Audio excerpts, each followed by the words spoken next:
وہ مائیں جو بچوں کو دودھ نہیں پلا پاتی، اس حوالے سے اسلام کیا گائیڈ لائن دیتا ہے؟ فائزہ، یہ پہلو ایسا ہے جس کا جائزہ لینے کی بہت ضرورت ہے، کیونکہ ہماری بہت بڑی تعداد ہے جو دودھ نہیں پلاتی۔ تو پہلی بات تو یہ ہے کہ کیا اسلام اس کی گنجائش دیتا ہے کہ کوئی دودھ نہ پلائے، اور یہ ہے کہ اس کے دودھ نہ پلانے کے عذر کو تسلیم کر لے؟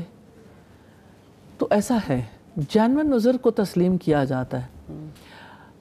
تو اس میں یہ ہے کہ پہلی بات تو اس میں یہ ہے کہ اکیلی عورت یہ ڈیسیژن نہیں لے سکتی کہ وہ بچے کو دودھ نہ جی پلائے۔ کہ وہ دودھ نہ پلائے۔ اس کے لیے شوہر بیوی کا مشترکہ مشورہ ضروری ہے۔ اگر وہ دونوں یہ دیکھیں کہ وہ یعنی ماں کی صحت ایسی نہیں یا کوئی اور ایسے مسائل ہیں جس کی وجہ سے بہت ریزن ہے کہ پروفیشنل ورکنگ ویمن ہے اور ان کے پاس اتنا وقت نہیں ہوتا، تو یہ بھی ایک بہت بڑی ریزن بنتی ہے کہ بچوں کو پھر بہت مشکل ہو جاتی ہے بیبی سیٹنگ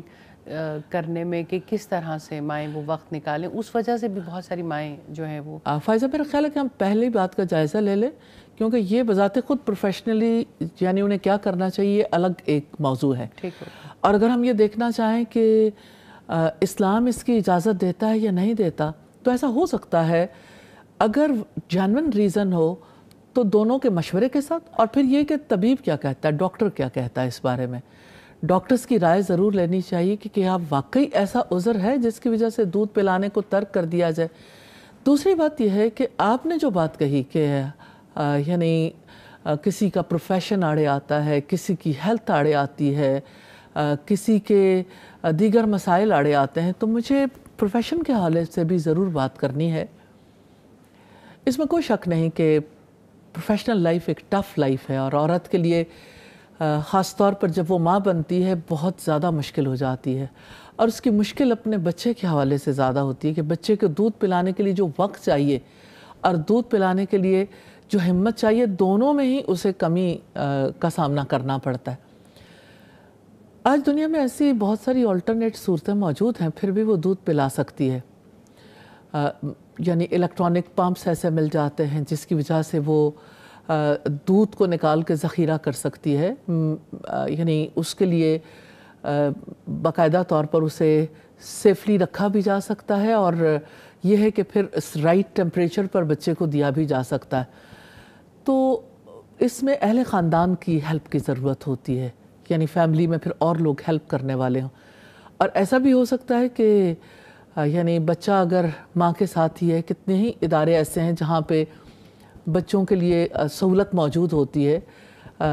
یعنی کڈز کارنر ہے یا کوئی اور ایسا سلسلہ ہے، تو اس میں ایسا ہو سکتا ہے کہ یعنی بچے کی ماں کو اگر وقت مل جائے فیڈ کروانے کے لیے اور وقت دینا چاہیے، تو اس کو جو ہے وہ فیڈ کروانے کا موقع دیا جائے۔ اور اگر ایسا کسی پروفیشنل پلیس میں ممکن نہیں ہے تو پھر گھر میں ایسا ہو سکتا ہے۔ یعنی یہ کوئی ریزن نہیں ہے کہ کسی پروفیشن کی وجہ سے ماں کو بچے کو دودھ نہیں پلانا چاہیے، کیونکہ موسوعہ الفقیہ میں علماء کی آراء اس بارے میں ہمیں ملتی ہیں کہ یعنی جب بچے کو دودھ پلانا واجب ہے تو واجب کو کسی ریزن سے ہی ترک کیا جائے گا نا، تو اس کے یہ ریزن ساؤنڈ نہیں ہے، یہ ایسی ریزن نہیں ہے جس کی بنا پر ترک کر دیا جائے۔ اس کے لیے قانون سازی بھی ہونی چاہیے، ماں کو چھٹیاں بھی ملنی چاہیے، ماں کو اگر چھٹیاں نہیں ملتی تو ورک پلیس پہ اس کو موقع بھی دیا جانا چاہیے، اور گھر والوں کو ہیلپ کرنی چاہیے، ہسبینڈ کو، باقی یعنی اس کو جو ہے اس کی پلاننگ ایسے کی جا سکتی ہے کہ بچے کا دودھ چھڑوانا جو ہے وہ اس نوبت تک نہ پہنچ جائے۔